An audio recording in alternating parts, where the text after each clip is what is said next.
Muy buenas noches, señoras y señores. Bienvenidos a otra edición del Péndulo por Unicanal. Hoy les proponemos tres temas, como casi siempre suele ocurrir.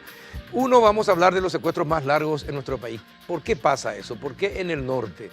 ¿Por qué no se puede acabar con este flagelo? Con Nicolás Burró, vicepresidente de la Asociación Rural del Paraguay, y con Diego Zavala, negociador durante el secuestro de su hermano Fidel. Vamos a tratar con ellos este tema de seguridad nacional. El otro bloque, el segundo, vamos a volver a reiterar y discutir sobre la toma de colegios. ¿Qué está pasando con los alumnos y el Ministerio de Educación? ¿Por qué no se pueden superar todas estas cosas y por qué no se puede implementar lo que el Ministerio de Educación propone en materia de infraestructura, en materia de formación docente, en materia de repartición de tablets y de alimentación para todos los chicos? Y el último, vamos a hablar acerca de la terna para la Fiscalía General del Estado con dos senadores, Adolfo Ferreiro y Carlos Amarilla. ¿Habrá o no acuerdo para ternas? Es la última propuesta. Después de la pausa ya iniciamos el debate.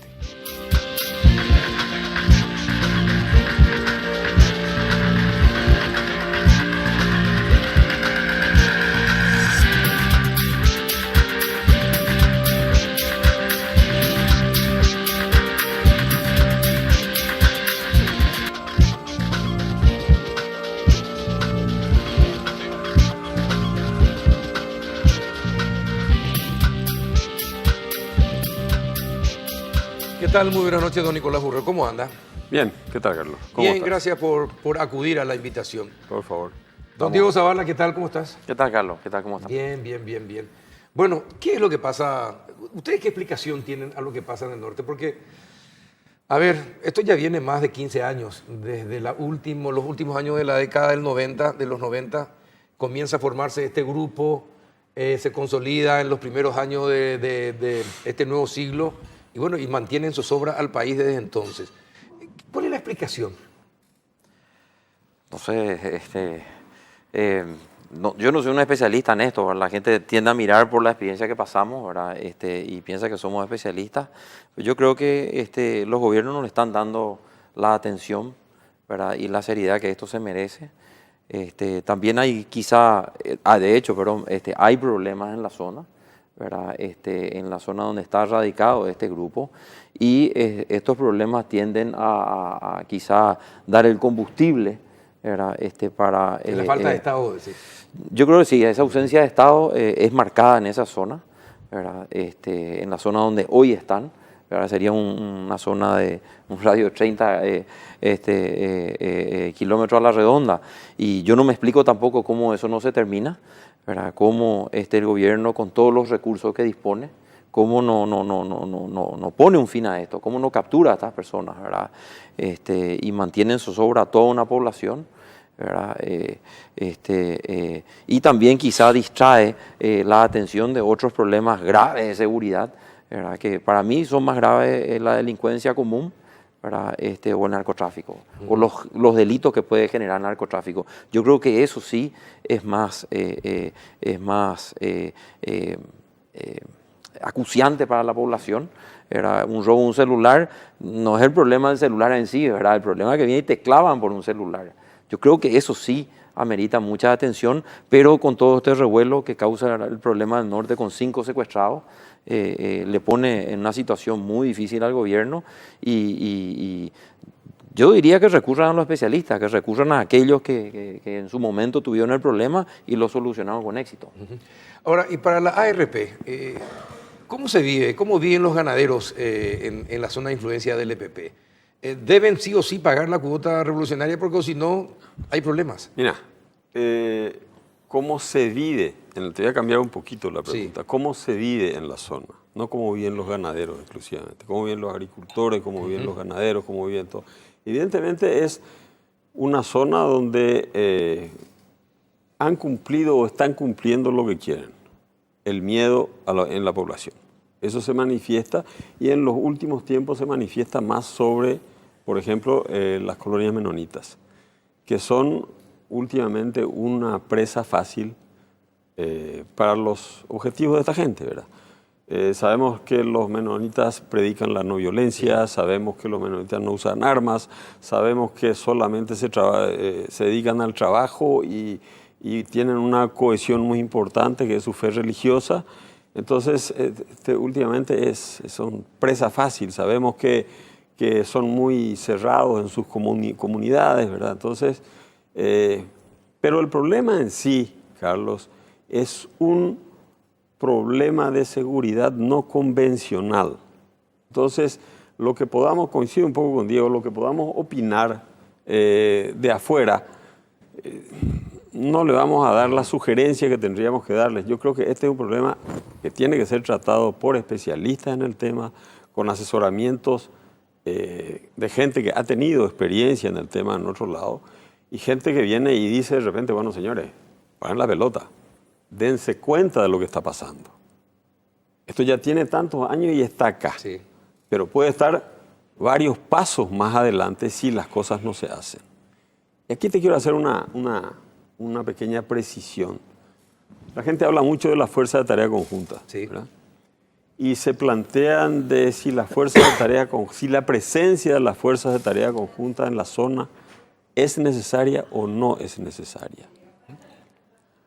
Nosotros de la Asociación Rural tenemos la postura de que sí son necesarias, categóricamente, pero también pedimos más. Creemos que aparte de necesarias tienen que ser eficientes. Y ahí es donde entramos en el tema de asesoramientos, capacitación, recursos y un plan estratégico en el corto, mediano y largo plazo para este tema. Ahora, Diego Zavala, cuando vos negociabas por la liberación de tu hermano te habrá contado por dónde, creo que lo tenían cerca de la hacienda que ustedes tenían, pero se movían permanentemente. ¿Cuántas personas generalmente lo acompañaban? ¿Cómo es el movimiento con un secuestrado? En el caso de Fidel estuvieron ahí nomás. En el caso de Fidel, no te puedo hablar en estos casos porque, te digo, no soy el experto, pero en el caso de Fidel estaban allí nomás, no se movían mucho. Moverse para ellos quizá representaba un problema.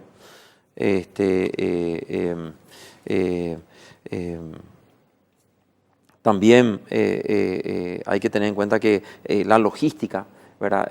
También implica un factor quizá limitante, ¿verdad? Para ellos, ¿verdad? Y no pueden salir del área donde ellos tienen ese apoyo, ¿verdad? De traerle los víveres, ¿verdad? Porque mantener a una persona secuestrada lleva mucho. Sí, implica mucho. ¿Verdad? Son las personas que le cuidan, las personas que están ahí cerca, los anillos de seguridad, como se quiera llamar.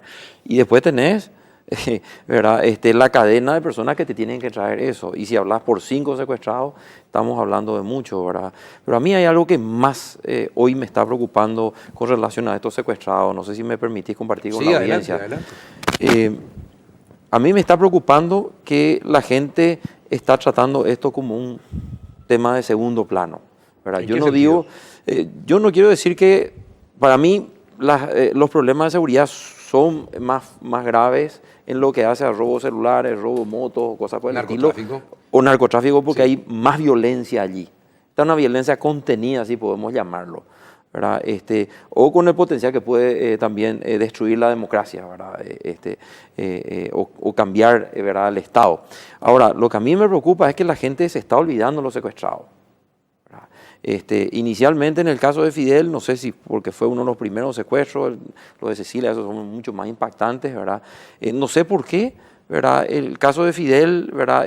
Tuvo una resonancia, ¿verdad? Y después con estos 5 secuestrados, ¿verdad? Yo suelo hablar con la mamá de Delio, ¿verdad? Y le pido a las personas que se pongan en la piel de esta pobre señora, ¿verdad? La gente tiende a olvidarse de este problema. Yo sé que es un tema traumático que causa quizá... ¿Será porque son de la zona? ¿Será porque no son citadinos? No, yo creo que es porque la gente ya tomó esto como algo usual. Se volvió una costumbre. Se volvió una parte del paisaje y al paisaje vos lo tenés que tomar y adaptarte al medio. Este no es un problema del medio, este es un problema que se instaló. Y si la ciudadanía no se preocupa y se ocupa del tema, ¿verdad? Va a crecer, ¿verdad? Y no tienen que tomar en cuenta que, el EPP venía a secuestrar a su... No, cualquiera puede ser potencial de caso de un secuestro, porque si ven que esto es un negocio, el negocio va a crecer. Y va a haber imitadores. imitadores, Sí, sí, sí. ¿verdad? Van a haber gente que empiecen a hacer secuestros express. Secuestros express. En Colombia o en otros países donde había el problema de secuestro, vos, si lees las historias, es la desesperación de los padres cuando había un rumor de que había un secuestro en un colegio, los padres corrían al colegio a buscar a su hijo, ¿verdad? No esperemos a llegar a eso. No esperemos llegar a eso. Recuérdense, hay una mamá que hoy tiene un muchacho que está secuestrado hace casi 3 años, ¿verdad? Y que está clamando que le digan por lo menos dónde están los huesos de su hijo. Ella dice, bueno, si ya murió él, no sé si ustedes vieron algo en el aniversario Que le cuenten dónde por lo menos puede ir a velar a su hijo. Por lo menos donde están los huesos, ella vaya a prender una vela, ¿verdad? Vaya a velarle a su hijo. Entonces, no nos olvidemos de esos secuestrados y no nos olvidemos que, por más que quizás los colonos menonitas sean, que están ahí concentrados en el área de San Pedro, cualquiera de nosotros puede ser candidato a secuestro, ¿verdad? Y el problema va a crecer. Por eso la ciudadanía no tiene que olvidarse de estas personas, tiene que tomar conciencia y exigir al gobierno con la mayor fuerza posible para que vuelvan estas personas. Ahora, don Nicolás, ¿cómo es el sistema del pago revolucionario? Ellos van a las estancias, ellos van junto a los productores agrícolas o ganaderos o a los comerciantes de la zona de influencia, directamente y les piden dinero so pena de que si no pagan le queman su negocio, le matan a una persona. ¿Cómo es el sistema? Francamente, sí, a mí no me consta. Yo particularmente no tengo una persona que diga, bien, yo hago este pago ganadero. No van a contarlo. Yo no tengo uno que me pueda decir, ¿verdad? Tengo filmaciones no, tiene todo el mundo las filmaciones, ¿verdad? Donde se exige un pago de impuestos revolucionario. Me acuerdo que fue una oportunidad a un señor, Carrillo puede ser, que salió la filmación exigiéndole eso. Eso está en las redes sociales, ¿verdad? Pero después no. Sé que tengo versiones, sí, naturalmente, pero no, te voy a mentir si te digo que sé cómo funciona realmente. Y en la ARP, la gente en San Pedro, la filial de San Pedro, ¿no comenta cómo es el sistema? Comentan. Y la de Concepción también comentan, pero no te sé decir yo exactamente, no te sé decir porque no estoy en la zona, ¿verdad? Entonces es una cosa que la gente se cuida mucho de comentar.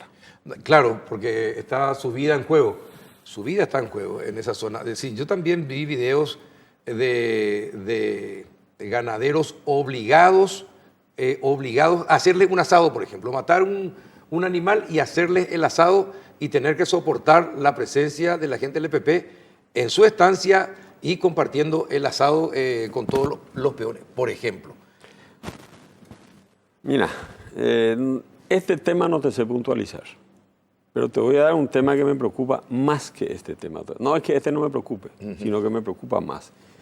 Y yo conozco la zona de las colonias menonitas, me queda muy cerca de muchos lugares donde he asesorado, pasaba por Manitoba hasta hace 2 años por ahí.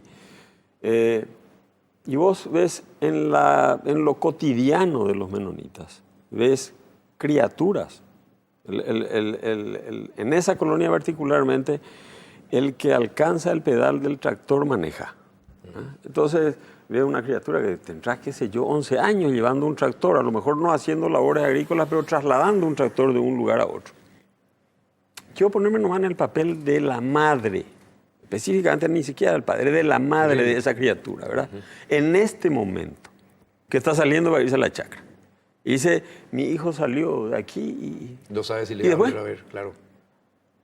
Eso es lo que están logrando, miedo, ese miedo. Temor, sí. Por eso te digo que eso para mí es todavía más grave que el tema que tocamos hace poco del impuesto que no sabemos cuantificar ni tenemos certeza de qué puede significar, ¿verdad? Esa zozobra en la zona para producir, hablo para invertir, para producir, ¿verdad? Es un tema que nos preocupa, pero nos preocupa en serio, ¿verdad? Ahora, cuando ustedes hablan con la gente del gobierno, ¿qué es lo que promete el gobierno para una solución de este tema? En las últimas reuniones que tuvieron. El gobierno hizo varios cambios, ¿verdad? Algunos estratégicos, otros de hombres, otros de gente. Y hay una preocupación de parte del gobierno. No es que el gobierno esté indiferente ni nada. ¿Qué es lo que no hay? Resultados. al no haber resultados, pocas son las explicaciones que se pueden dar, ¿verdad? Sobre todo a la gente que está esperando resultados. Ahora, de que se hacen las cosas, que no son suficientes. Y mientras no haya resultados, y no son suficientes. Ahora, ¿ustedes participan también de todas estas conversaciones que se realizan con el gobierno, ya que vos fuiste negociador, la familia sufrió en carne propia lo que es tener a alguien secuestrado en manos del EPP? ¿Ustedes participan de estos diálogos también? Fidel como ganadero me imagino que habrá participado, vicepresidente de la ARP también. ¿Participan, dan consejos, reciben alguna puntualización del gobierno sobre las actividades a realizar? No, en este caso no. En otros gobiernos quizás algunas veces nos preguntaron qué opinábamos, ¿verdad? Algunas familias sí me llaman, ¿verdad? Para ver cómo nosotros nos organizábamos internamente en la familia, cómo hacíamos el trabajo de contención, ¿verdad? Cómo ayudábamos a los chicos más chicos, ¿verdad? Cómo yo me preparaba quizás, ¿verdad? Para dialogar con la persona y estar listo para conversar, ¿verdad? Para identificar a quienes iban a ser los interlocutores, etcétera, porque en el caso del primer menonita secuestrado hubieron errores en los pagos, ¿verdad?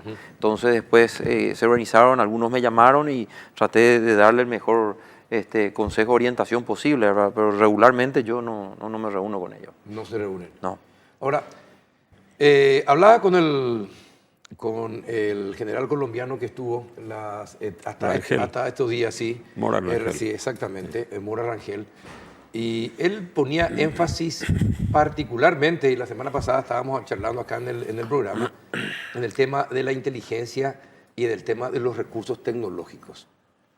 Que si se va a combatir a este flagelo, que puede verse todavía aún más inflado por el negocio del narcotráfico, que les va a permitir tener más poder para comprar armas, tener más recursos para comprar armas pesadas y organizarse mejor. Entonces, él decía, tenemos que tener un servicio de inteligencia, insistía con eso, inteligencia. Tener visores nocturnos, que es algo elemental. Tener helicópteros que puedan percibir calor en los lugares por donde sobrevuela, etcétera, etcétera. Cosas de las que no disponen nuestras fuerzas. Es decir, ¿qué se puede hacer al respecto? Es decir, el sector privado, el sector empresarial, el sector ganadero, ¿qué es lo que puede hacer? ¿Puede ayudar? ¿Puede contactar a la gente del gobierno para las compras de estos instrumentos? ¿Qué se puede hacer? El tema de inteligencia del que habla Mora Rangel y hablan la mayoría de los especialistas que están acá y le ponen como énfasis y como primera parte la parte de inteligencia. No hubo uno solo que haya venido que no le haya puesto énfasis en la parte de inteligencia, ¿verdad? Después viene la parte de tecnología y ahí ya entramos con especialistas, ¿verdad? Ahí ya entramos con especialistas que lleven a cabo un programa elaborado por asesores locales o del exterior, ¿verdad? Pero sin ese principio no se puede hacer nada. Y ahí después una tercera pata sería la parte presupuestaria para implementar esas dos cosas.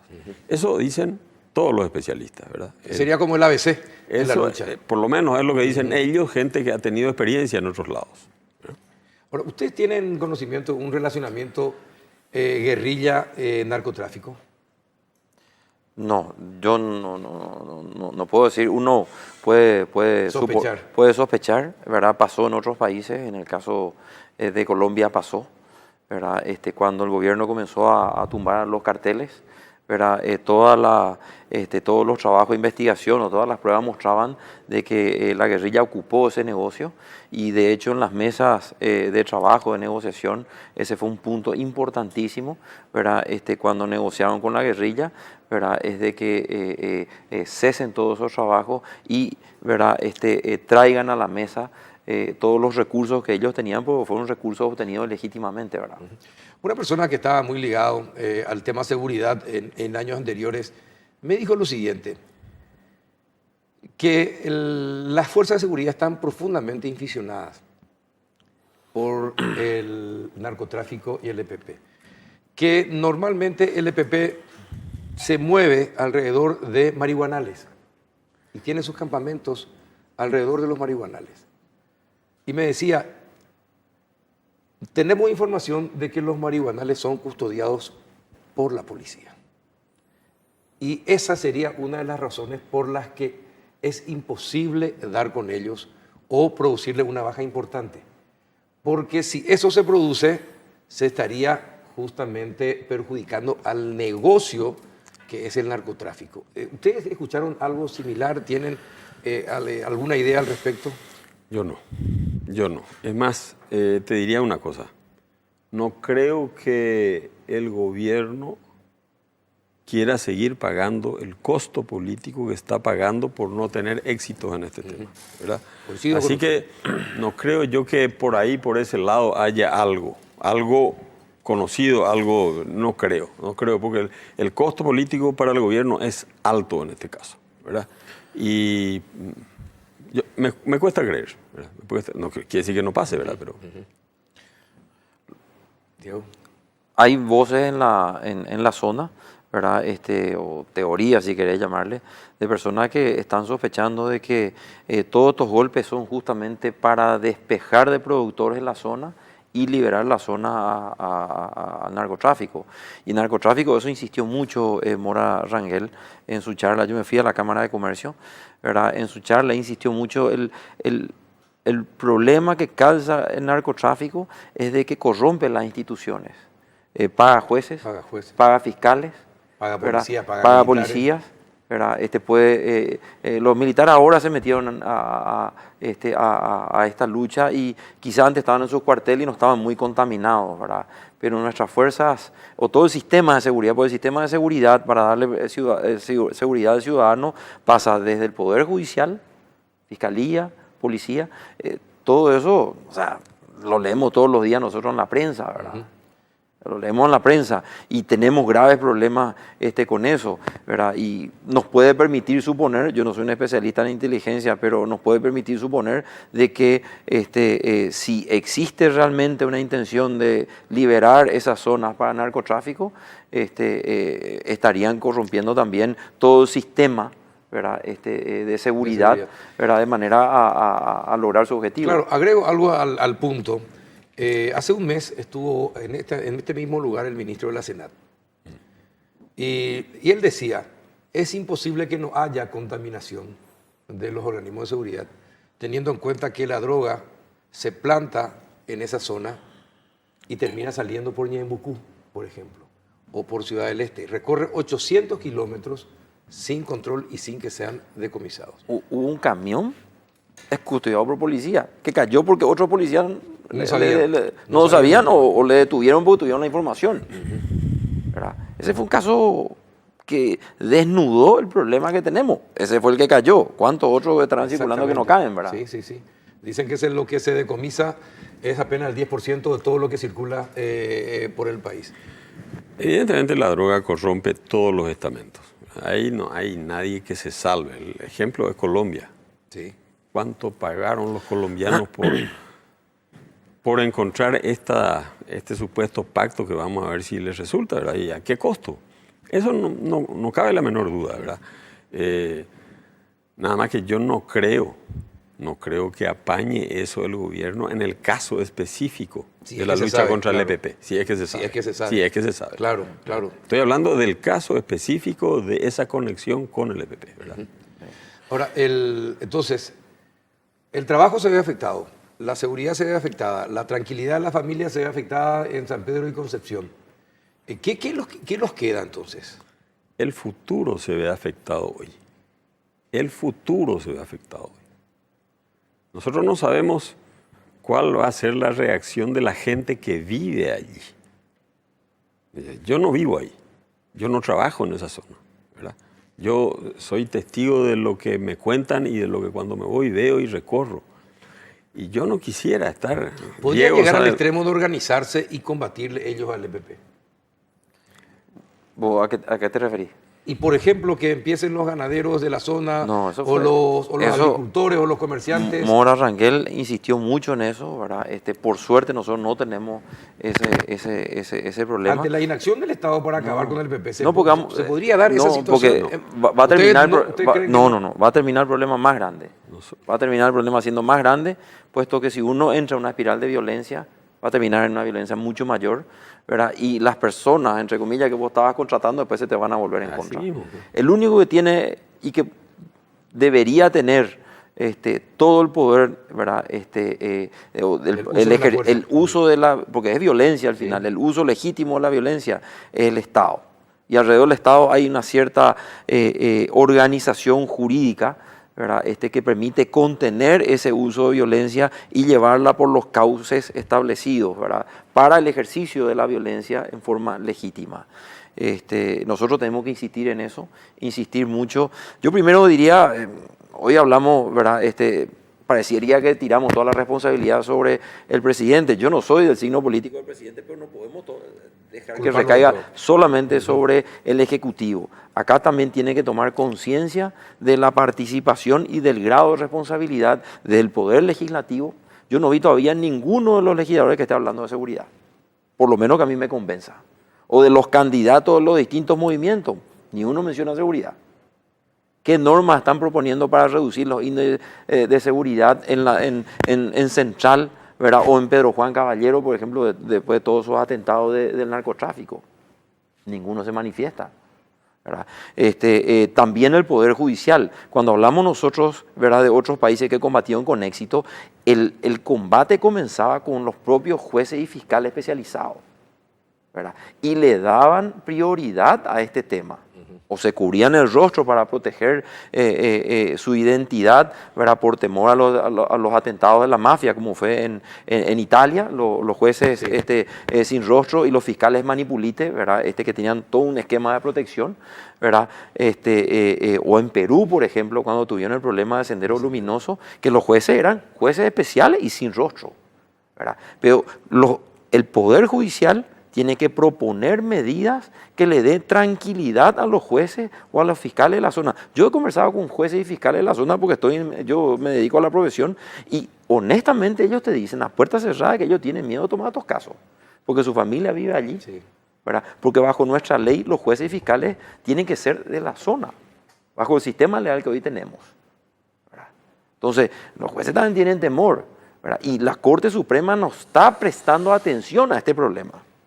No está prestando atención. Los legisladores también deben prestar atención, puesto que de ellos parte el diseño del sistema legal.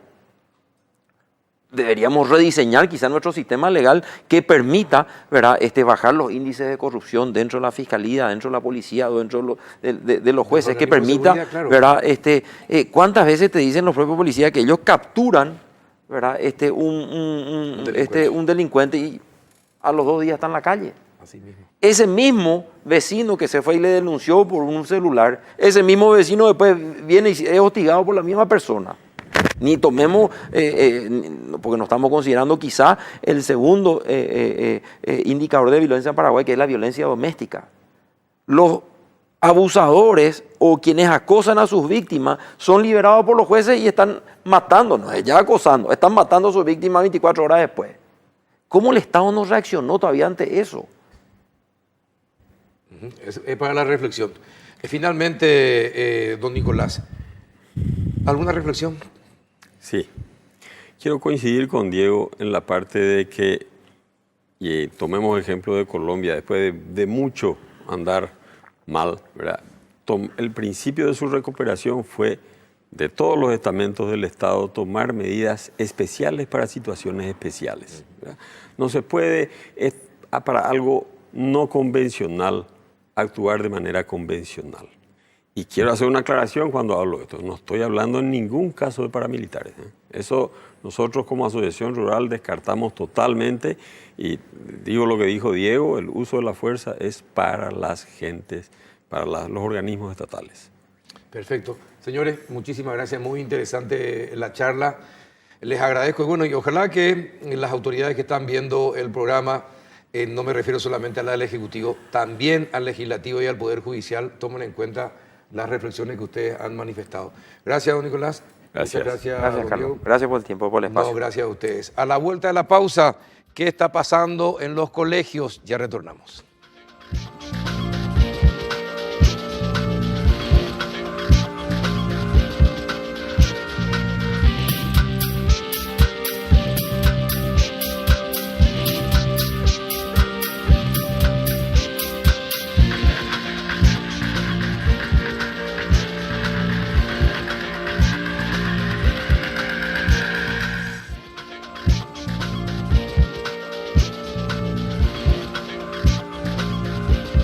¿Qué tal? Buenas noches, viceministra María del Carmen Jiménez, ¿cómo está? Buenas noches, Carlos. Un gusto compartir contigo y con Mr. Fenaes con nosotros esta noche. Muchas gracias. Gracias por venir. ¿Qué tal, don Felipe Domínguez de Fenaes? ¿Cómo estás? Joven, por favor, que mucho he pecado. Buenas noches a la teleaudiencia, buenas noches, Carlos, ¿cómo andamos? Bien, bien, bien, bien, bien. Bueno, ¿por qué la toma de colegio esta vez? Bueno, básicamente, para explicarle a la gente, la toma de colegio ya se dio por una medida extrema, porque ya agotamos instancias con las instancias correspondientes. Para recordar nada más que los primeros días de agosto entregamos nuestra nota al MEC de nuestros 4 pedidos de reivindicaciones, donde tuvimos un mes de actividades que estuvimos realizando, y el MEC sabía, es más, una semana después de entregar los documentos, el MEC se mostraba favorable hacia nuestras reivindicaciones. Por supuesto, después vino la Marcha Nacional de Colegios Públicos y Privados el martes 29, donde hubo más de 10.000 personas movilizadas y exigiendo las 4 reivindicaciones. Y para que la gente recuerde nada más las 4 reivindicaciones, por ejemplo, una de las reivindicaciones es que el MEC cuente con un presupuesto propio para infraestructura, que haya alimentación escolar, que se expanda el plan piloto de Asunción. También pedimos presupuesto para la educación técnica y el recurso pedagógico de las tablets. Bueno, el martes 29 marchamos por eso, por esas 4 reivindicaciones, y volvimos a tener una audiencia con el Ministerio de Hacienda luego, y ya no vimos opción. Los estudiantes estuvieron analizando y ya no hubo respuestas. Ayer... Bueno, ¿por qué?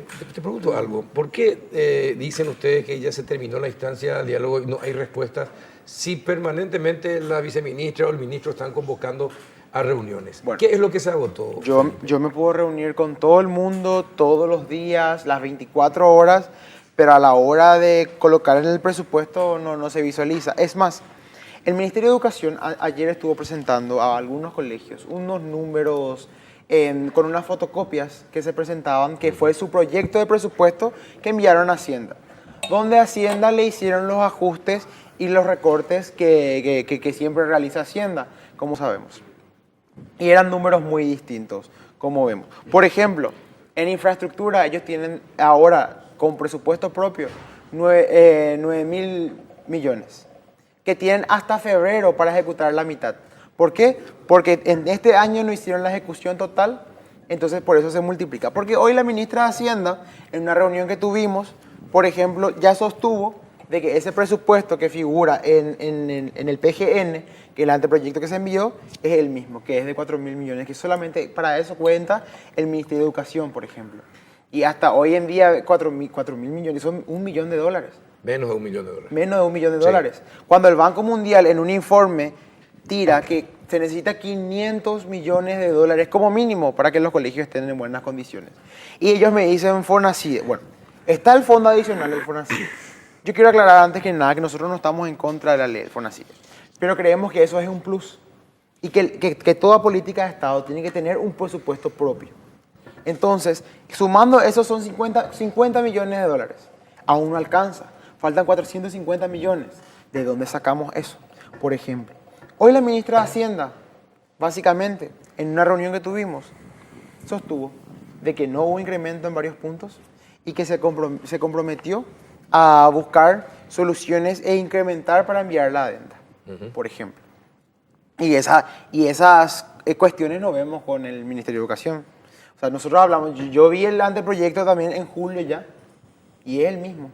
Es más, en el preámbulo que presentan en el Ministerio de Hacienda a la bicameral, donde voy a entrar en el ministeriodehacienda.gov, el PGN 2018, figura que en educación, Ministerio de Educación, solamente se invierte el 3,9%. Cuando ellos hace 2 días estaban hablando y diciendo, no, se invierte el 5%. ¿Ustedes saben en qué se invierte? Y están las especificaciones. No, pero ¿saben en qué se invierte el presupuesto del ministerio? El Ministerio de Educación. Sí. Y están en la parte de infraestructura. No, pero ¿saben en qué se invierte? No saben. Te cuento algo. ¿Cuánto por ciento del presupuesto de educación es para salarios? 96%. Ahí está. 96%. Si vos no tuvieras el Fondo de la Excelencia y los recursos que se tienen que compartir con gobernadores e intendentes, no ibas a tener para infraestructura. Es más, en el 2012, que fue el último año en que figuraba el presupuesto de infraestructura, ¿sabes cuánto figuraba? 10.000 millones de guaraníes en el 2012. Durante 60 años en este país nos mintieron de que se hacían obras de infraestructura en los colegios. Nos mintieron. El presupuesto de infraestructura en el 2012 era de 10.000 millones de guaraníes, 2 millones de dólares. Nada más, no se hace nada con 2 millones. Si no hubiese habido el adicional del Fondo de la Excelencia, que anteriormente, que en años anteriores se usaba para que intendentes y gobernadores dilapidaran esos fondos de compensación de Itaipú, millones y millones de dólares, no iba a haber para infraestructura. ¿Es así o no es así, Vicente? Efectivamente, Carlitos. Efectivamente. No hay que desconocer que el FONACIDE, que es un presupuesto, un fondo muy valioso para el país, es un recurso del Estado paraguayo, claro, que deviene de la explotación de nuestros recursos naturales, viene a sumar justamente a los componentes que tienen que ver con la calidad, que es el componente para el cual el presupuesto habitual anual ya no alcanza, ¿verdad?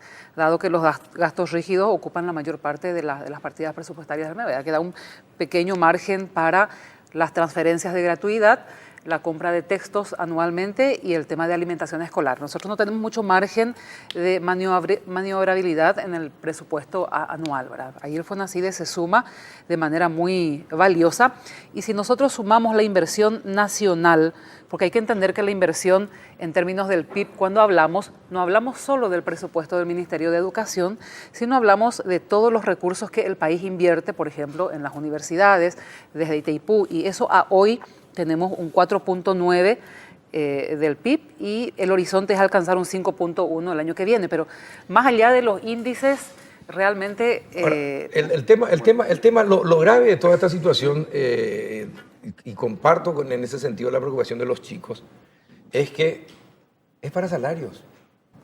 El aumento, ¿cuánto va a aumentar el presupuesto de educación este año para el pago de salarios? 74 millones de dólares por año, por 4 años consecutivos, para regularizar, honrar lo que tiene que ver con el salario básico profesional. Sí. Entonces, ¿eso en cuánto aumenta el presupuesto del Ministerio de Educación anualmente? Unos 74 millones de dólares. ¿En porcentajes? Y si hoy tenemos 1.132, un 10%, un 12%. Uh-huh. Bueno, entonces, pero el gasto en la educación va a aumentar, pero el problema es que no aumenta para la calidad educativa. Y aumenta para el pago de salarios. Sí, pero nosotros creemos que tenemos que buscar los mecanismos, como le dijimos a la ministra de Hacienda. Es más, la ministra de Hacienda aceptó. Tenemos que buscar los mecanismos para buscar las fuentes y los ingresos, para generar presupuesto propio. Porque yo puedo tener esa plata del FONACIDE, correcto, es un fondo adicional que nos ayuda mucho a la educación, está genial eso. Pero si no tenemos un presupuesto propio, ¿cómo, por ejemplo, vamos a mantener los colegios? Pregunto. Pero te pregunto, ¿ustedes creen, y todos los televidentes, creen que las escuelas se van a solucionar, es decir, el problema de las escuelas en este país se van a solucionar en un año? No. Imposible. Pero si no hay... ¿Ustedes creen que van a solucionar en 2 años? Tampoco. Tampoco. Pero... En 3, tampoco. Yo te cuento una cosa. Ustedes en estas condiciones van a tener que tener tomadas las escuelas durante 5 o 10 años. Si es que van a partir de eso. Yo sinceramente, a mí me llama la atención una cuestión. Nadie le aprieta a los intendentes y los gobernadores, que tienen recursos también para infraestructura y para almuerzo y merienda escolar, y no vi un solo estudiante protestando ante un intendente o un gobernador, por lo menos para que le exija el rendimiento de todo lo que tiene para educación. Para recordarte nada más, Carlos, que también eso compete al Ministerio de Educación, porque el Ministerio de Educación tiene que aprobar dichos planos para que luego vaya a contrataciones públicas. Y esto estuvimos conversando con gobernadores e intendentes, y no hay una coordinación por parte del Ministerio de Educación con los gobernadores e intendentes a la hora de hacer dichas construcciones. En el discurso está así, que están las reuniones con los gobernadores, pero vos te sentás a analizar y uno invierte en lo que quiere y a la hora que quiere. ¿Quién es el responsable? El Ministerio de No, Educación. señor. El responsable. ¿Quién es el ente rector de la educación? No. ¿Quién Espera, es el ente espera, rector? no. Felipe, yo te pido un favor. Yo estoy de acuerdo con ustedes. Nosotros, por eso hace años que estamos peleando para que haya una mejor educación y que sea de excelencia. Porque la excelencia se merecen los chicos paraguayos recibir una educación de excelencia. Pero te digo una cosa. El presupuesto general de gasto establece que el responsable de esos fondos es la intendencia y es la gobernación. Sí. Bueno, no es el Ministerio de ¿Y Educación. quiénes son los que deben de controlar que las situaciones actuales de los colegios y se aplique tal cual? O sea, que yo, intendente, voy a venir a construir lo que yo quiera como para una escuela. Y el ¿Cómo es Ministerio de tema? Educación A no tiene control. ver, ministra, cuéntenos, ¿cómo es el tema del relacionamiento con los intendentes y gobernadores? Porque tampoco vi que el ministerio haya denunciado públicamente a un intendente que haya malgastado los recursos que son para educación. La normativa establece un mecanismo muy instalado desde hace mucho tiempo, que es lo que tiene que ver con microplanificación, que lo que hace es relevar las necesidades a nivel local, termina priorizándose a nivel departamental en términos de necesidades, cuáles son las escuelas que necesitan, qué necesitan y con qué urgencia, y ese listado de escuelas priorizadas pasa a Ahora, regir... pero Sí. está bien, perfecto, eso sabemos, pero hay un mecanismo del Ministerio de Educación que permanentemente esté en la intendencia o en la gobernación viendo si efectivamente se está haciendo de acuerdo a la microplanificación el trabajo de arreglo de las escuelas. No. No es suficiente porque nosotros tenemos una sobrecarga de trabajo como para estar permanentemente en los municipios controlando, ¿verdad? Ahora, lo que sí controlamos y aprobamos los planos en función de microplanificación, sí. Los intendentes y los gobernadores deben presentar sus planos y nosotros verificamos que se ajuste a lo que la normativa dice en términos de priorización.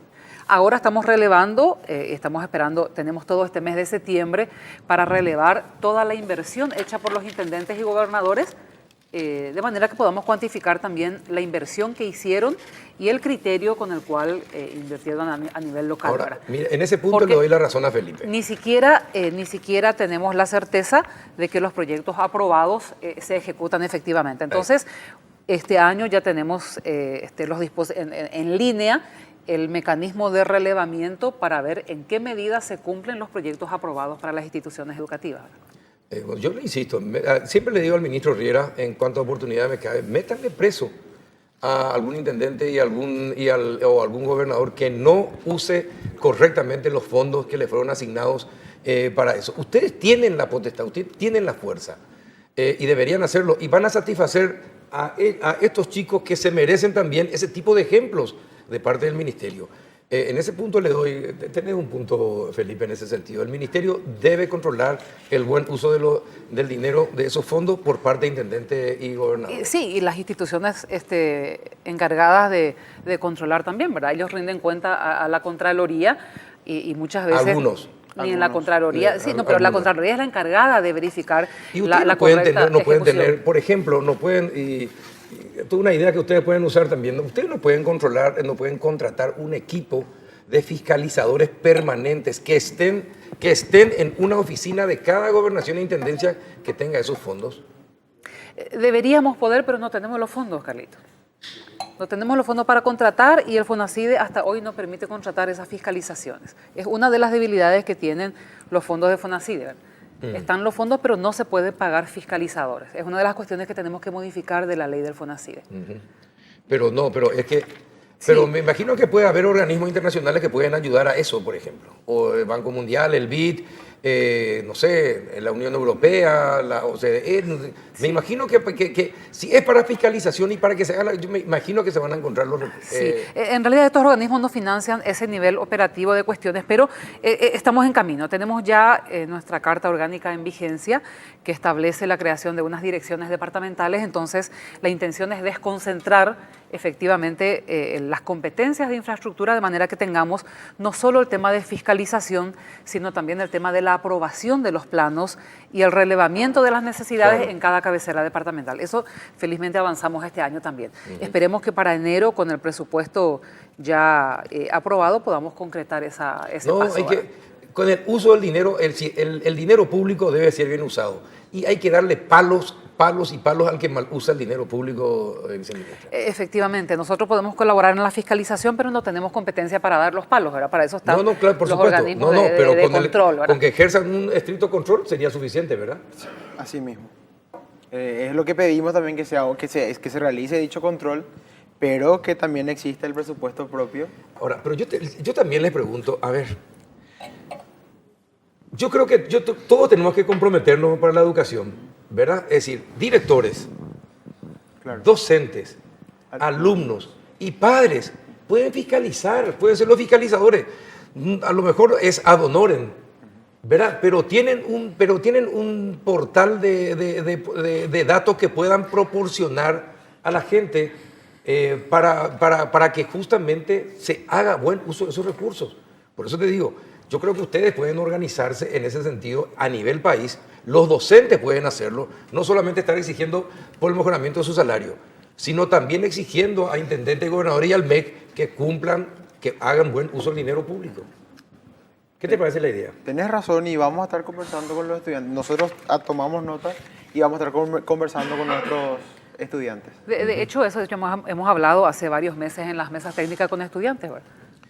Ahí está. Esa es la clave, conversar, dialogar para ir saliendo para adelante, porque es lo que todos queremos. Ahora, lo que es claro, Carlos y Felipe, es que tomando el colegio y bloqueando el servicio educativo a cientos de estudiantes, no resolvemos estos problemas de la educación. Y lo que es claro tampoco que es mintiéndole a los estudiantes un día antes de las tomas y presentando un documento falso donde el Ministerio de Hacienda ya presentó, firmado por el Presidente de la República, un proyecto de presupuesto, tampoco solucionan los problemas. ¿En qué sentido? ¿Cómo es el tema? Y el Ministerio de Educación mandaron a los supervisores a una fotocopia, sí, porque eran fotocopias que tenían números, yo no sé si lastimosamente no se fueron a mi colegio, pero que tenían números que el Ministerio de Educación pedía a Hacienda. Cabe destacar que Hacienda también estudia el presupuesto que envía el Ministerio de Educación y hace los ajustes correspondientes. A nosotros, como estudiantes y como Estado Bravo, lo único que nos sirve es esta ley. Porque una fotocopia hoy en día ya no nos sirve. Esa ley que firmó el Presidente de la República nos sirve y donde contemplamos números totalmente diferentes. En almuerzo escolar, por ejemplo, se fingía un aumento. Cuando hoy la propia ministra de Hacienda dijo no hay aumento en el almuerzo escolar. Hoy la ministra de Hacienda con su equipo técnico en una reunión en vivo de más de 2 horas no dijo no va a haber aumento de almuerzo escolar. De hecho, eso fue lo mismo que yo te dije en la reunión que tuvimos con Hacienda anteayer. La última vez en Hacienda hablamos de que alimentos no había aumento. Ustedes pedían, cuando eso pidieron la universalización. Y yo fui la que te dije en esa mesa con Hacienda que alimentación escolar no tenía aumento. Hay varias partidas presupuestarias que no tienen aumento para el próximo año. Tiene aumento todo lo que tiene que ver con salario, tiene aumento lo que tiene que ver con infraestructura por nuestros proyectos en ejecución, tiene el tema de TIC, el tema de formación, todo lo que está programado del FEI tiene sus aumentos, pero hay partidas nuestras que no aumentan. Textos de escolar básica no aumenta, gratuidad no aumenta, son las mismas partidas ahora. Yo misma te dije que no aumentaba. Ahora, el tema es que ellos centran sus reclamos en educación técnica, entonces lo que hacemos es desglosar el presupuesto y sumar lo que es de formación técnica, por ejemplo. Sumar lo que está efectivamente programado, no solo lo que está presupuestado en términos de programa de infraestructura, sino lo que está previsto presupuestariamente para el siguiente año. Vamos agrupando las partidas. Esas no son mentiras. Una cosa es mentir y otra cosa es no entender la estructura del presupuesto, ¿verdad? Y yo tampoco espero que ellos entiendan, son jóvenes. Son jóvenes. Pero si hoy la ministra de Hacienda, la ministra de Hacienda y sus técnicos nos explicaron otra vez con números y dentro de todo dijeron que iban a analizar nuevamente el presupuesto para enviar una adenda y buscar los fondos para poder agregar, pregunto, que nosotros no entendemos el presupuesto, si al final nosotros no fuimos a hablar con la persona encargada de realizar el presupuesto. Digo, por ejemplo, cuando hablamos del presupuesto para la educación técnica, nosotros, esa era una de las reivindicaciones también. Se invierte hoy en día 12.000 guaraníes por mes por alumno. Y ponen como presupuesto para educación técnica el tema de la gratuidad, donde en la gratuidad hay dos tipos de gastos, corrientes y capitales, donde se establecen tipos de gastos que se tienen que realizar. 100.000 guaraníes anuales por alumno se invierte en educación técnica. Cuando sabemos que una mufla, un cemento, algo que para los técnicos cuesta caro. Es más, estuvimos viendo análisis de la gestión anterior, por ejemplo, que hizo un estudio de cuánto necesita, por ejemplo, el técnico nacional para estar bien en materia de maquinarias. 8 millones de dólares, por ejemplo. Es muchísima plata que no contempla dentro del presupuesto de la educación técnica. ¿Cómo van a salir ellos de mando medio sin haber utilizado maquinarias correspondientes? Eso es cierto. ¿Qué van a hacer al respecto? ¿Cómo van a hacer en ese sentido? Primero, corregirle a Felipe el tema de la inversión en gratuidad. Sigue siendo insuficiente, pero las instituciones de escolar básica reciben 19.500 por alumno, los alumnos de la media científica reciben 100.000 por alumno y los del bachillerato técnico en especialidades industriales reciben 250.000 por alumno. Le pregunto ahora acerca de la gratuidad, sí. A ver si eso se puede reinvertir. Ustedes descubrieron, ¿cuántos alumnos fantasmas descubrieron con el RUE? Alrededor de 100.000, un poco menos de 100.000, pero hay que entender que no está bien, no es solo alumnos fantasma, también tenemos un decrecimiento de la matrícula. Eso es grave. Sí, es grave. Es grave. Es grave porque deberíamos aumentar en algunos. Sí, tiene que aumentar y no disminuir. Así pero mismo. De todas formas, 100.000 fantasmas. Asimismo, teníamos hasta el año pasado registros de alrededor de 1.532.000. ¿Cuántos directores fueron presos por eso? Bueno, Carlos, es difícil individualizar el grado de responsabilidad cuando no había un adecuado mecanismo de control. Cuando se trabaja con papeles... Pero ahora ya lo tienen. Ahora ya tenemos. Entonces, bueno, a partir ¿quiénes son de los ahora, responsables? a partir de ahora se podemos cerciorar y podemos controlar.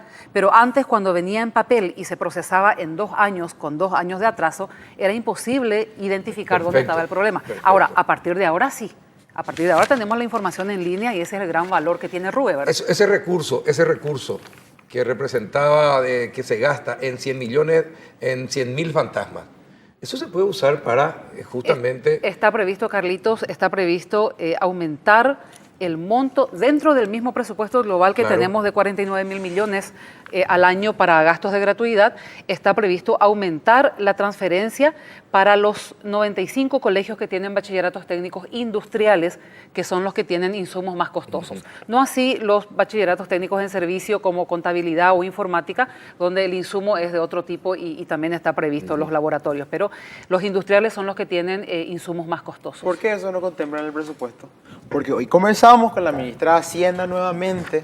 Lo que es importante que vos sepas, Felipe, sí. Porque es fácil hablar sin conocer, es que la ley nos obliga a la gratuidad. No importa dónde figure en el presupuesto. O sea, el presupuesto no tiene que tener un rótulo para cada quien. Están agrupadas las partidas. Entonces, hay una ley 4088 que nos obliga a la gratuidad de la educación inicial y la educación media.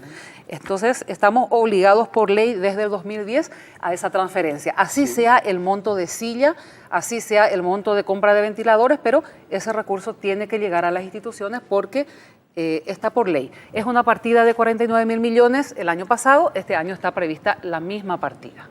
Bueno, miren, espectacular. Me gustaría, a mí me encanta el tema de educación, me encanta, me pasaría 2 días enteros hablando con ustedes, pero tengo otros invitados que están esperando.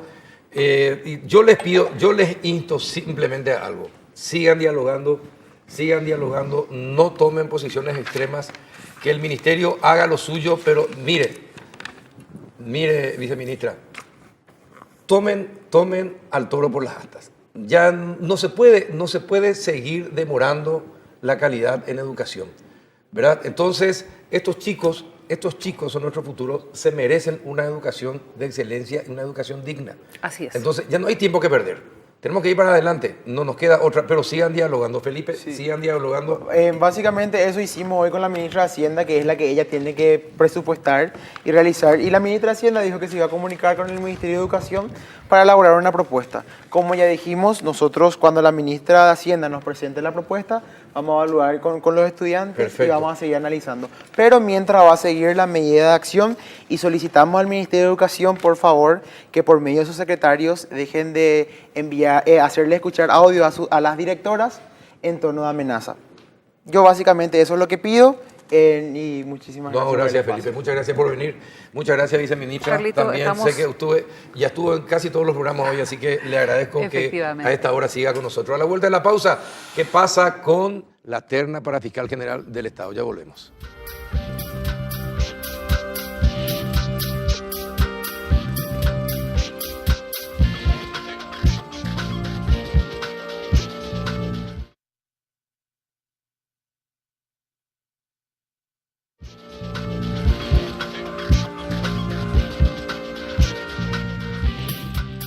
¿Qué tal, senador Adolfo Ferreiro? ¿Cómo anda? Pero muy buenas tardes, buenas noches ya, ¿verdad? Un gusto estar acá una vez más, y además en compañía de Carlos Amarilla, que es un expositor que tiene la claridad que a mí me falta. ¿Qué tal, senador Amarilla? ¿Cómo está? Pero estupendamente, bien, un placer estar en tu programa, Carlos. Bueno, ¿qué va a pasar con la terna en el Senado? La oposición ya tiene una postura tomada, ¿habría mayoría de votos para rechazar al designado por el presidente Cartes? Bueno, yo creo que aún no ha empezado el lobby, la conversación o la puesta en escena. Pero tiene que haber lobby para esto. Claro, tiene que haber conversaciones. En realidad, Carlos, durante todo el proceso debió existir una fluida comunicación, conversación, diálogo entre las partes que componen este circuito de selección, en este caso del fiscal general del Estado. Sin embargo, yo creo Cada vez que hay elecciones decimos lo mismo. Sí.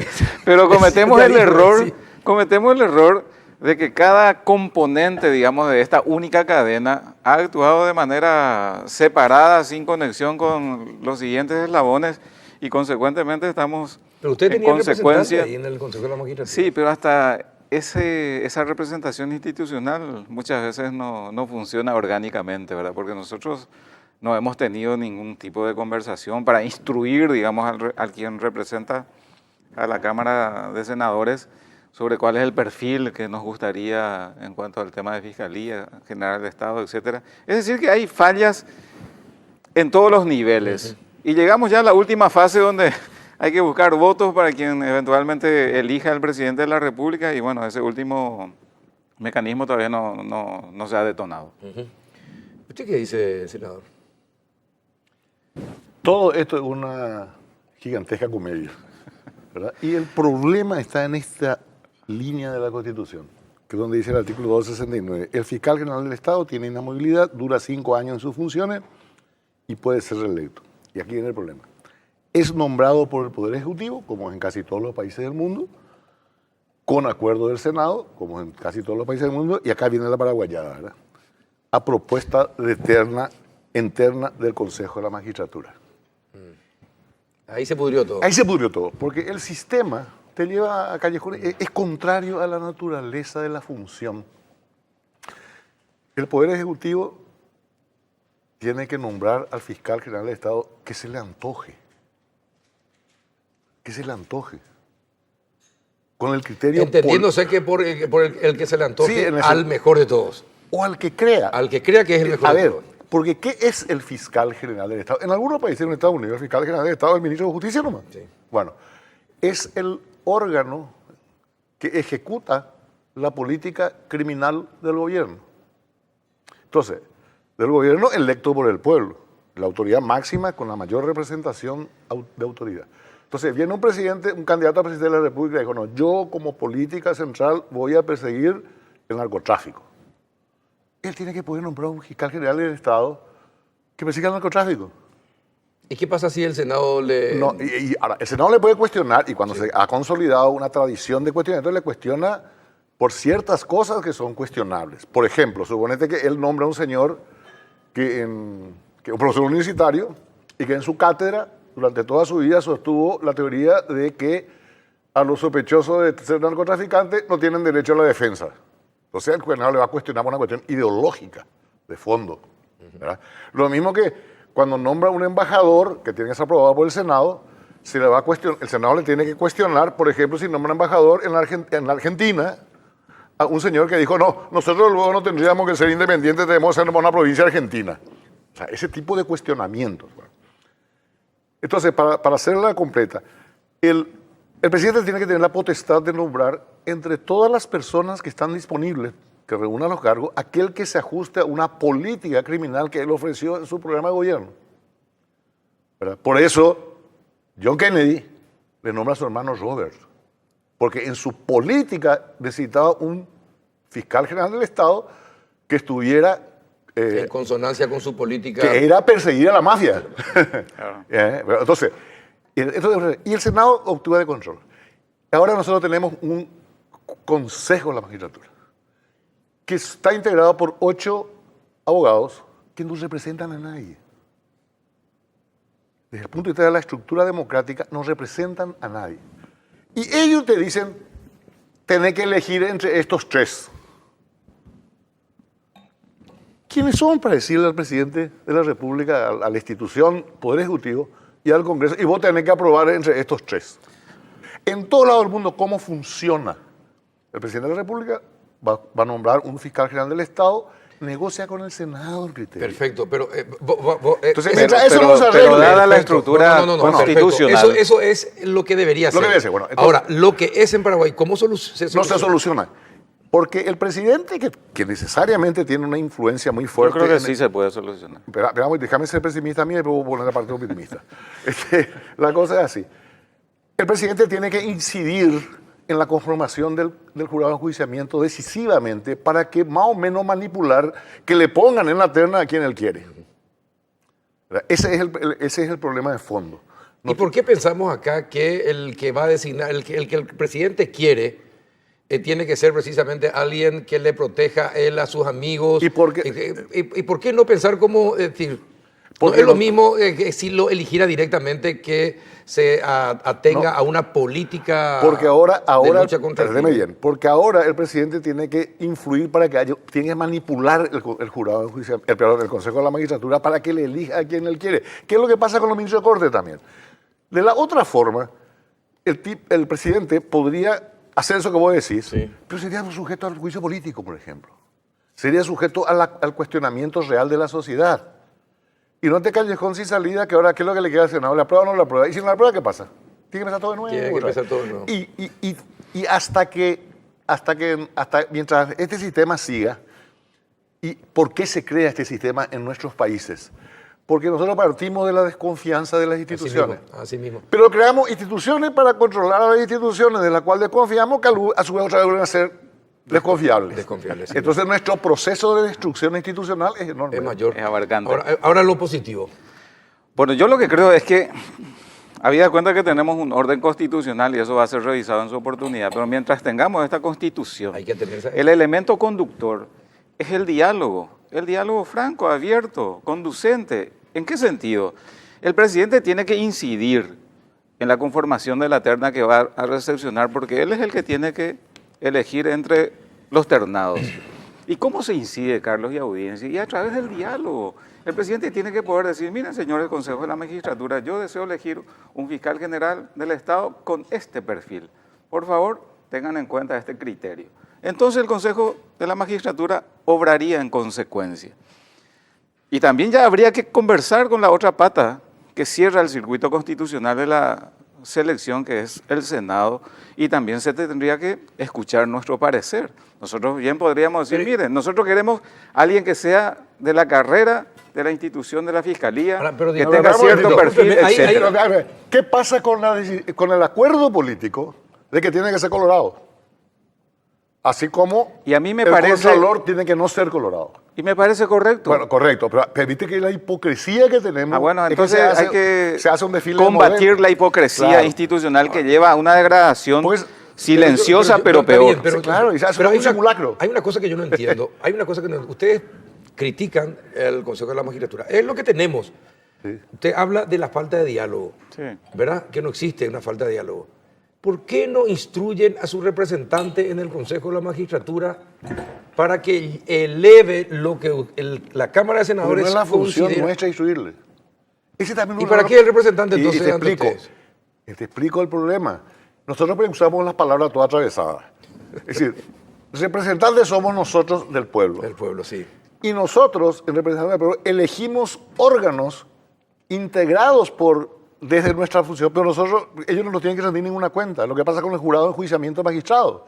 Cuando el Senado nombra un senador para que vaya al jurado, nombra un juez que no tiene que rendirle ninguna cuenta. ¿Por qué? Porque su función es ser autónomo. Es de donde proviene nomás, proviene del Senado. Pero no tiene que decirle, che, le voy a pedir condenar a tal juez, a tal fiscal. No. Y se le otorga a ellos la potestad de seleccionar.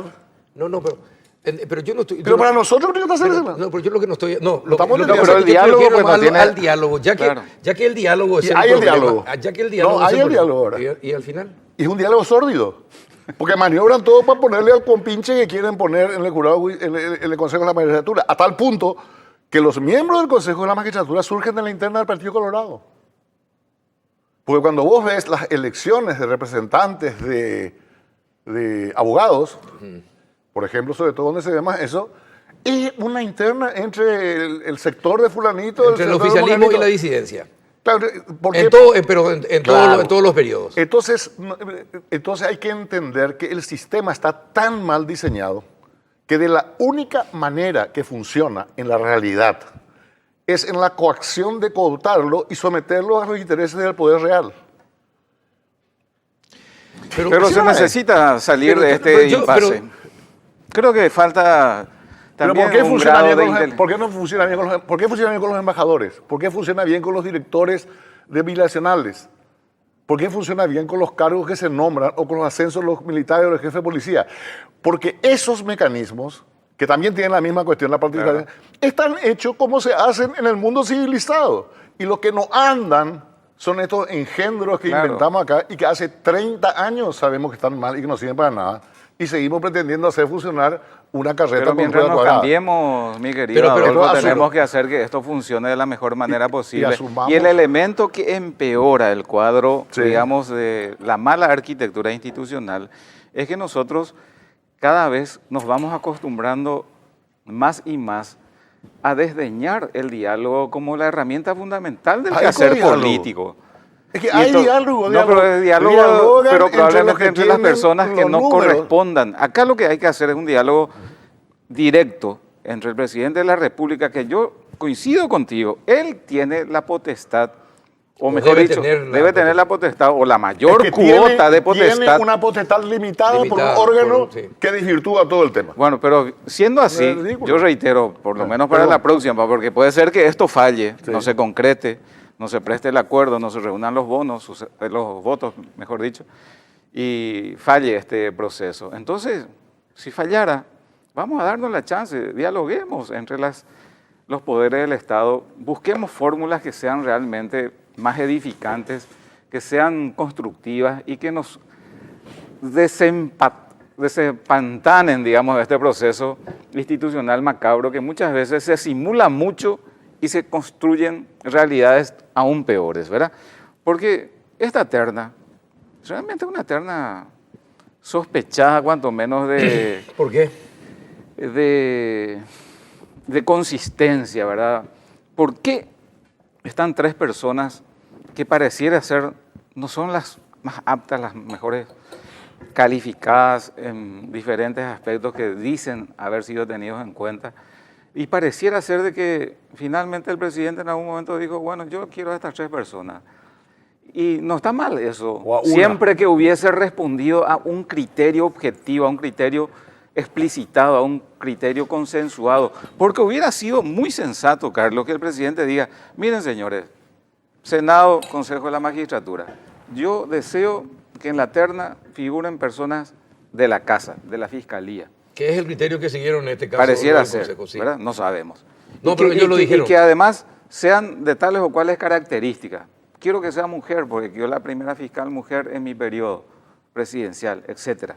Bueno, hay muchas maneras de ir, digamos, allanando el camino de una manera muy positiva y lograr acuerdos y entendimientos, porque lo que molesta, Carlos, es que nosotros digamos una cosa, montemos un show, digamos, vengan señores, participen de esta convocatoria para fiscal general del Estado, y vienen personas muy meritorias, realmente con extraordinarios antecedentes, se prestan, digamos, sin su consentimiento a una comedia, y luego se elige cualquier cosa. No, es indigno que se trate así a las personas y a las instituciones, porque los vamos degradando tan permanente y sostenidamente que luego tenemos resultados peores de nuestro ordenamiento institucional. Me encanta la propuesta de Carlos. Lo que él propone es organicemos mejor el simulacro, ¿verdad? Eso es lo que está. Después vamos a simular y entonces obedientemente va a ir a resolver lo que nos pongamos de acuerdo. Otro lado. Es cierto, eso es lo que de alguna manera las veces que anduvo con menos conflicto ocurrió. Ahora nomás están muy complicadas las cosas. Pero el otro aspecto que él mencionaba recién es el criterio de selección. Es una vergüenza en nuestro país que cargos de alta dignidad, como el de ministro de Corte y fiscal general del Estado, es un concurso de empleo. ¿Quién trae su currículo más grande, su cantidad de libros escritos, se pesa por kilo? No funciona así en el mundo. Un fiscal general del Estado como un ministro de Corte elige el presidente de la República a quien designarle.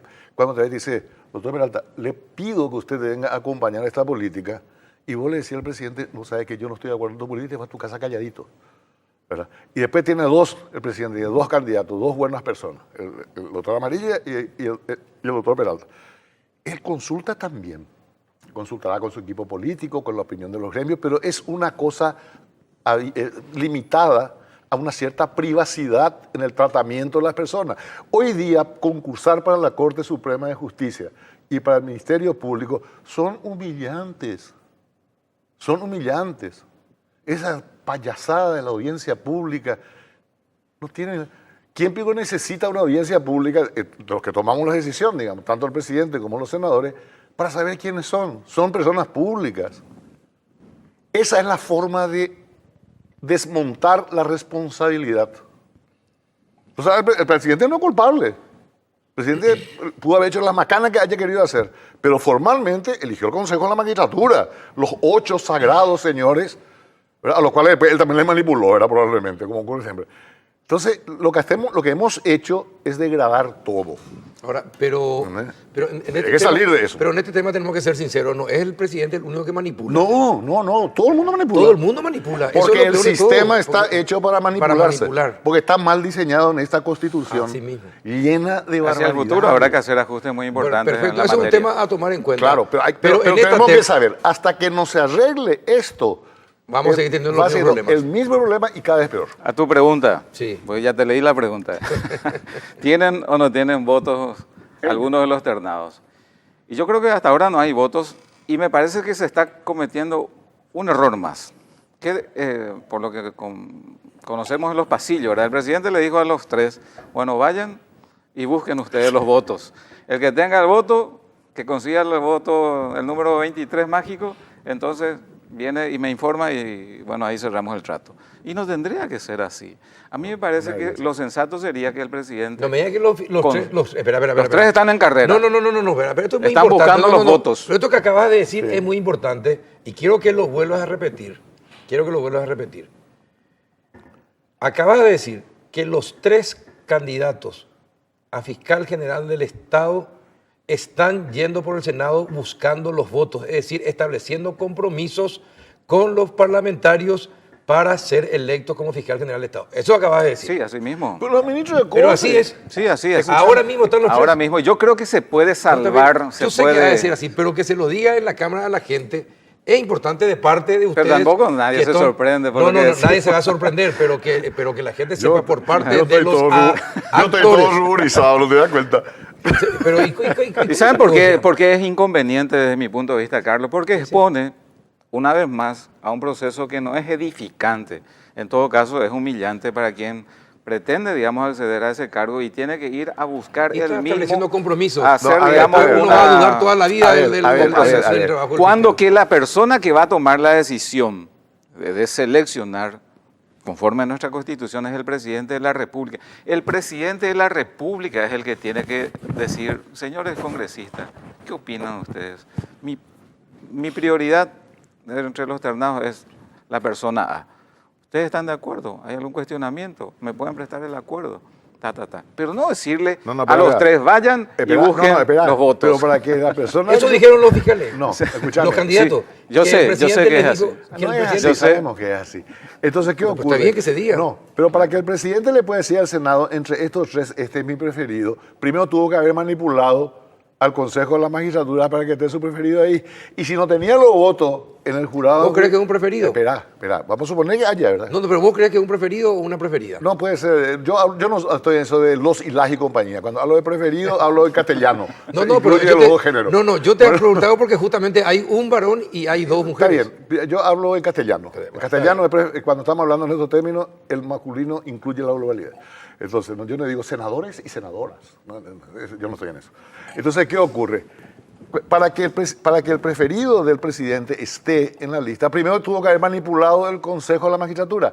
Y si no tenía mayoría para hacerlo, seguridad que le iban a poner, tuvo que haber tomado por asalto el Consejo de la Magistratura, como se tomó ahora, reemplazando irregularmente a la gente para que salga lo que el presidente de la República y Fernando Lugo quieren, ¿verdad? Entonces, vamos a asumir la realidad. ¿Cuál es la responsabilidad de Lugo?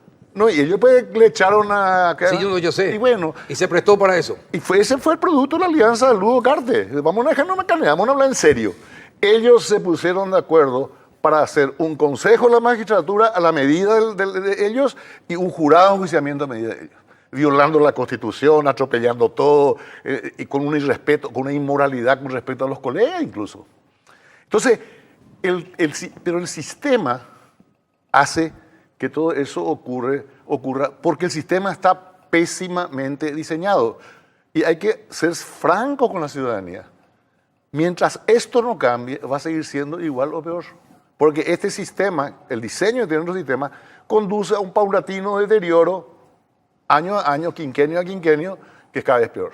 Pero de esta mala película por lo menos podemos todavía cambiar el final. Y yo, sinceramente, Carlos y audiencia, deseo fervientemente que el presidente de la República tome la iniciativa y hable con los senadores de su... Si quiere hablar con los 45, perfecto, pero que hable con los senadores de una manera, digamos, transparente y explicite cuál es su preferencia. No está mal que él tenga una preferencia.